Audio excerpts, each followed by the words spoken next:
வணக்கம் நேயர்களே, நான் உங்கள் பழனிமுருகன். நம்ம இந்த வீடியோவில் மைக்ரோ பிளாஸ்டிக் அப்படின்னா என்ன என்பது பற்றிய முழு தகவல்கள் வந்து நம்ம அலசி ஆராய போகிறோம். நேரடியாக நம்ம வீடியோக்குள்ளே போகிறதுக்கு முன்னாடி ஒரு சின்ன தகவல் என்னென்னா, இந்த வீடியோ வந்து ஸ்கிப் பண்ணாமல் பார்த்து முடிங்க. அப்படி பார்த்து முடிச்ச பிறகு உங்களுக்கு இந்த வீடியோ பிடிச்சிருந்தா மட்டும் நம்ம பேச்சுரிமை என்ற இந்த சேனலை சப்ஸ்கிரைப் பண்ணி பெல் ஐக்கனை கிளிக் பண்ணி வச்சுக்கோங்க.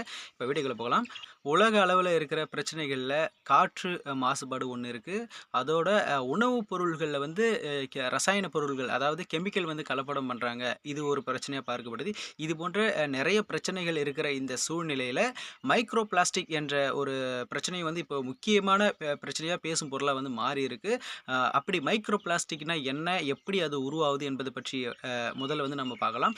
அதாவது நம்ம ஒரு முறை மட்டுமே பயன்படுத்தக்கூடிய பொருள்கள், பிளாஸ்டிக் பொருட்கள் இருக்கு பார்த்தீங்களா? அதாவது என்னென்ன பாலித்தீன் பைகள் இருக்கு, ஸ்பூன் இருக்கு, பிளாஸ்டிக் ஸ்பூன் இருக்கு, ஸ்ட்ரா இருக்கு, வாட்டர் பாட்டில் இருக்கு பார்த்தீங்களா? பிளாஸ்டிக்கில் இது போன்ற பொருள்களை வந்து ஒரு முறை மட்டுமே பயன்படுத்தி தூக்கி எறியக்கூடிய பொருள்கள் இதெல்லாம். இதை வந்து தூக்கி எறிஞ்ச பிறகு என்ன ஆகுதுன்ட்டு யாராவது யோசிச்சிருக்கீங்களா நீங்கள்? அது என்ன ஆகுதுன்னா, 2 வழிகளில் வந்து சுற்றுச்சூழலோடு போய் இந்த பொருள்கள் வந்து கலக்குது. எந்தெந்த வழிகள்னா, நிலப்பரப்பில் போயிட்டு கலக்குது, இது ஒரு வழி. 2வது வந்து நீர்நிலைகளில் போயிட்டு கலக்கிற இன்னொரு வழி.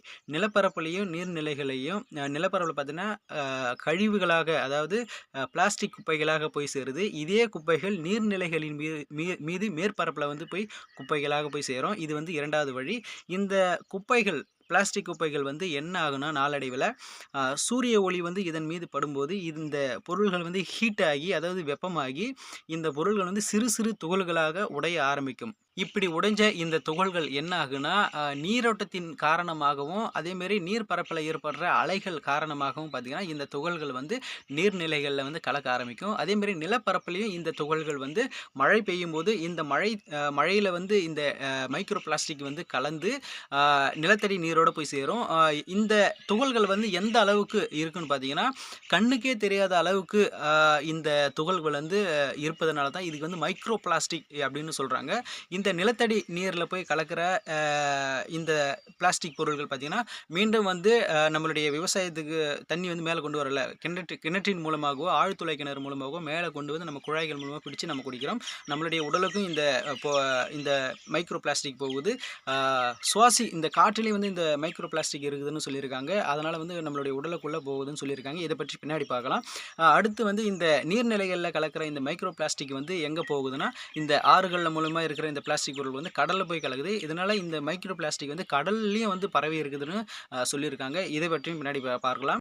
இப்படி தான் இந்த மைக்ரோ பிளாஸ்டிக் வந்து உருவாகுது. இப்போ அடுத்து வந்து இந்த மைக்ரோ பிளாஸ்டிக் பற்றிய ஆய்வுகள் வந்து என்ன கூறுது என்பதை பற்றி பார்க்கலாம்.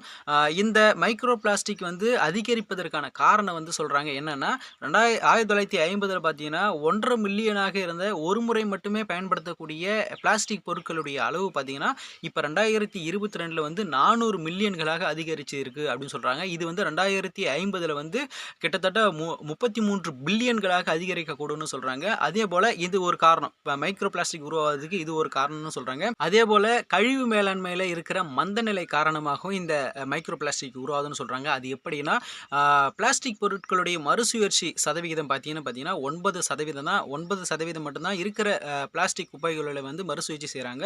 மீதி இருக்கிற குப்பைகளில் பார்த்தீங்கன்னா 79% வந்து சுற்றுச்சூழலோடு கலந்து விடுகிறது அப்படின்னு சொல்கிறாங்க. அது எப்படின்னா, அதை ஏற்கனவே சொல்லியிருக்கேன்.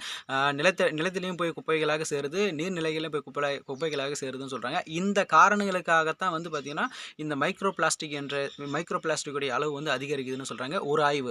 அடுத்த ஒரு ஆய்வில் என்ன சொல்கிறாங்கன்னா, இருக்கிற கடல்லையே மிகவும் ஆழமான பகுதி வந்து பசிபிக் பெருங்கடலில் இருக்கிற மரியானா அகழி தான். இந்த அகழியில் பார்த்தீங்கன்னா மைக்ரோ துகள்கள் வந்து அதிகமாக இருக்கிறது, மைக்ரோ பிளாஸ்டிக் வந்து அதிகமாக இருக்கிறத கண்டுபிடிச்சிருக்காங்க. இந்த மரியானா அகழியிலிருந்து எவரெஸ்ட் சிகரம் வரைக்கும் இருக்கிற பகுதியில் பார்த்தீங்கன்னா இந்த மைக்ரோ பிளாஸ்டிக்குடைய துகள்கள் வந்து அதிகமாக இருக்குதுன்னு கண்டுபிடிச்சிருக்காங்க ஆய்வில். இன்னொரு ஆய்வு என்ன சொல்கிறாங்கன்னா, பாலிஸ்டர், நைலான் போன்ற துணிகளை துவைக்கும் போதும் இது போன்ற மைக்ரோ பிளாஸ்டிக் வந்து உருவாகுதுன்னு சொல்கிறாங்க. அதே போல் நம்ம பாலித்தீன் பைகள் மூலமாக வந்து உணவு வந்து பார்சல் பண்ணி தராங்க பார்த்தீங்களா, இந்த உணவுல கூட வந்து அதிகமான மைக்ரோ பிளாஸ்டிக் வந்து இருக்குதுன்னு சொல்கிறாங்க. அதனால் இந்த பாலித்தீன் பைகளை உணவு கட்டி தர உணவு வந்து நீங்கள் யாரும் சாப்பிடக்கூடாதுன்னு வந்து அறிவுறுத்தியிருக்காங்க. அதே போல் மிக முக்கியமான ஒரு விஷயமா இன்னொரு விஷயம் சொல்கிறாங்க. நம்மளுடைய தாஜ்மஹால் இருக்குது பார்த்தீங்களா, தாஜ்மஹாலுக்கு பக்கத்தில் யமுனை ஆற்றங்கரை இருக்குது. அந்த ஆற்று படுகையில பார்த்தீங்கன்னா, வண்டல் மண்ணுல வந்து 1 கிலோ வண்டல் மண்ணுல பார்த்தீங்கன்னா, 800 மைக்ரோ பிளாஸ்டிக் இருக்குதுன்னு தகவல் வந்து வெளியிட்டிருக்காங்க. இது மட்டும் இல்லாம இன்னும் சில விஷயங்களும் சொல்றாங்க. நம்ம வாட்டர் கேன் இருக்கு பார்த்தீங்களா, இதுலயும் கண்ணாடி கேன் இருக்கு பார்த்தீங்களா, இதுலயும் இருக்கிறதுல இந்த 2த்துலயும் வந்து கம்பேர் பண்ணி பார்த்ததுல பார்த்தீங்கன்னா, அதிகமான மைக்ரோ பிளாஸ்டிக் வந்து எதுல இருக்குன்னா, கண்ணாடி பொருள்கள்ல தான் வந்து அதிகமா இருக்குன்னு சொல்றாங்க. இதுக்கு வந்து காரணம் என்ன சொல்றாங்கன்னா, இதனுடைய மேல் மூடி பார்த்தீங்கன்னா வந்து பிளாஸ்டிக்ல இருக்கிறதுனால, அதனுடைய இந்த பாட்டில்குள்ள வந்து அதிகமான மைக்ரோ பிளாஸ்டிக் வந்து கலக்குது அப்படின்னு சொல்லியிருக்காங்க. இது வந்து இன்னொரு ஆய்வு.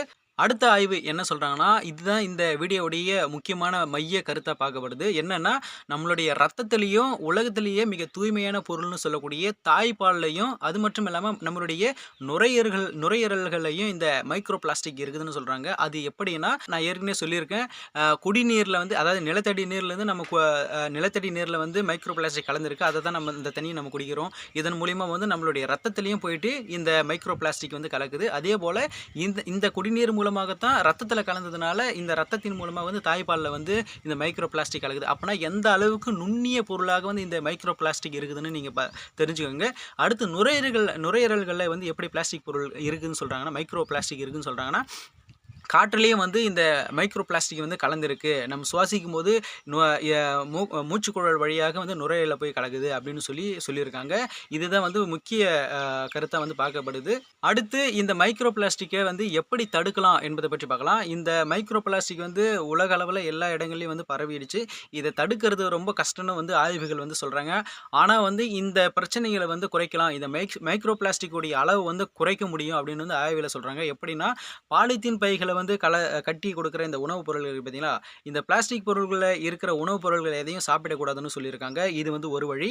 அதே போல் இந்த தண்ணியில் இருக்கிற இந்த மைக்ரோ பிளாஸ்டிக்குடைய அளவு வந்து குறைக்க முடியும். எப்படின்னா, வாட்டர் பியூரிஃபையர்கள்லாம் இருக்குது பார்த்தீங்களா, இதன் மூலிமா பயன்படுத்தி இந்த மைக்ரோ பிளாஸ்டிக்குடைய அளவை கட்டுப்படுத்தி நம்ம பயன்படுத்த முடியும், தண்ணியை குடிக்க முடியும் அப்படின்னு சொல்லியிருக்காங்க. இன்னொரு விஷயம் என்ன சொல்லியிருக்காங்கன்னா, தண்ணியை வந்து சூடு பண்ணி அதை ஆற வச்சு வடிகட்டி அப்புறமேட்டு குடித்தா இந்த மைக்ரோ பிளாஸ்டிக்குடைய அளவு வந்து கட்டுப்படுத்த முடியும், குறைக்க முடியும், அளவு வந்து குறைக்க முடியும் தான் சொல்கிறாங்க.